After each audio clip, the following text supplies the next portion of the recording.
Hi ಸ್ನೇಹಿತರೆ, ಅಮ್ಮ ಕೈ ರುಚಿ ಪಾಕಶಾಲೆಗೆ ಸ್ವಾಗತ ಸುಸ್ವಾಗತ. ಇವತ್ತಿನ ರೆಸಿಪಿ ಬಂದು ನಿಮಗೆ ಎಲ್ಲರಿಗೂ ಮಸಾಲ ಪುರಿ ಮಾಡೋದನ್ನು ಹೇಳ್ಕೊಡ್ತೀನಿ. ಅದಕ್ಕೆ ಏನು ಮಾಡಬೇಕಪ್ಪ ಫಸ್ಟು ಅಂದರೆ ಬಟಾಣಿ, ಆಮೇಲೆ ಆಲೂಗಡ್ಡೆ ಸಿಪ್ಪೆ ತೆಗೆದು ಬಟಾಣಿ ಆಲೂಗಡ್ಡೆನ ಈ ಥರ ಕುಕ್ಕರಲ್ಲೇ ವಿಷಲ್ ಹೊಡಿಸ್ಕೋಬೇಕು. ನಾನು ಇವಾಗ ಅವರೆಕಾಳು ಸೀಸನ್ ಇರೋದ್ರಿಂದ ಇದಕ್ಕೆ ಅವರೆಕಾಳನ್ನು ಕೂಡ ನಾನು ಹಾಕಿದ್ದೀನಿ, ಚೆನ್ನಾಗಾಗ್ಬೋದು ಅಂತ ಹೇಳಿ. ಇದನ್ನು ಫಸ್ಟ್ ಕುಕ್ಕರಿಗೆ ಇಟ್ಕೊಂಡು ಬೇಯಿಸ್ಕೊಳ್ಳೋಣ.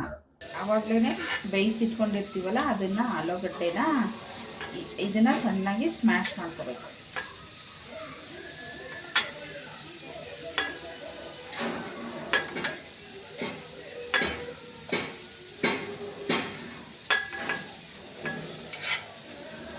ಈ ಥರ ಬೆಂದಿದ್ದಾವೆ, ಇದನ್ನು ಸಣ್ಣಾಗಿ ಸ್ಮ್ಯಾಶ್ ಮಾಡ್ತೀವಿ.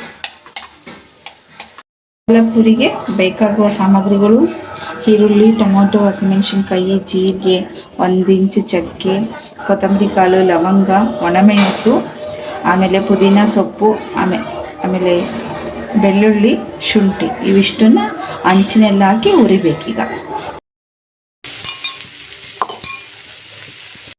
ಚೆನ್ನಾಗಿ ಹುರ್ಕೋಬೇಕು. ಹುರ್ಕೊಂಡು ಆಮೇಲೆ ಹುರಿದಿರೋದನ್ನು ಈ ಥರ ಮಿಕ್ಸರ್ ಮಾಡ್ಕೋಬೇಕು. ಈ ಮಸಾಲ ಜೊತೆಗೆ ಈ ರುಬ್ಬಿರೋದನ್ನು ಹಾಕ್ಕೊತೀವಲ್ಲ, ಅದ್ರ ಜೊತೆಗೆ ಪಾನಿಪುರಿ ಮಸಾಲ ಸಿಗುತ್ತೆ, ಅದನ್ನು ಹಾಕ್ಕೊಂಡ್ರೆ ತುಂಬ ಟೇಸ್ಟಿಯಾಗಿರುತ್ತೆ. ಸೇಮ್ ಬೀದಿ ಬದಿ ಇದು ಇರುತ್ತಲ್ಲ, ಅದೇ ಪಾನಿಪುರಿ ಟೇಸ್ಟೇ ಬರುತ್ತೆ. ಇದು ಗ್ರೈಂಡ್ ಮಾಡಿರೋದನ್ನು ಈಗ ಬಟಾಣಿ ಅದು ಬೇಯಿಸ್ಕೊಂಡಿದ್ವಲ್ಲ ಅದಕ್ಕೆ ಹಾಕಬೇಕು.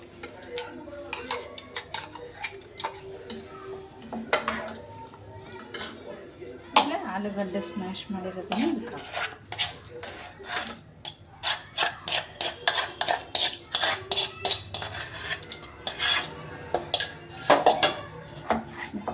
ಉಪ್ಪು ಹಾಕಿ ಚೆನ್ನಾಗಿ ಈಗ ಮಸಾಲ ರೆಡಿ ಆಯಿತು.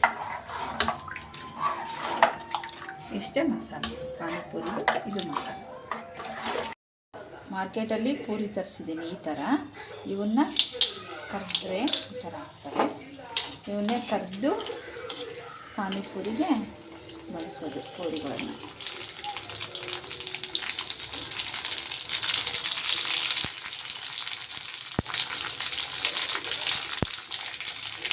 ಪೂರಿ ಕರ್ಕೊಂಡ್ಮೇಲೆ ಈ ಥರ ಹಾಕ್ತವೆ. ಇವನ್ನೇನು ಮಾಡಬೇಕಂದ್ರೆ ಎಲ್ಲ ಹಿಂಗೆ ಸ್ಮ್ಯಾಶ್ ಮಾಡ್ಕೋಬೇಕು. ಸ್ಮ್ಯಾಶ್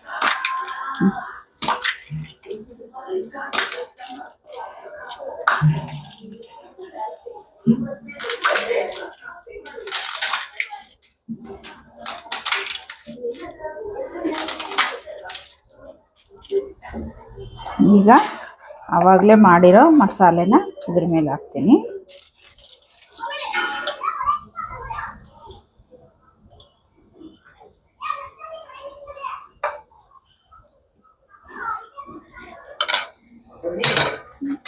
ಆಮೇಲೆ ಈ ಥರ ಹಿಂಗೆ ಸಪ್ರೇಟು ಹೆಚ್ಕೊಂಡಿಟ್ಕೊಂಡಿರ್ಬೇಕು. ಆಮೇಲೆ ಇದಕ್ಕೆ ಮೇಲೆ ಈ ಥರ ಹಾಕ್ಬೇಕು.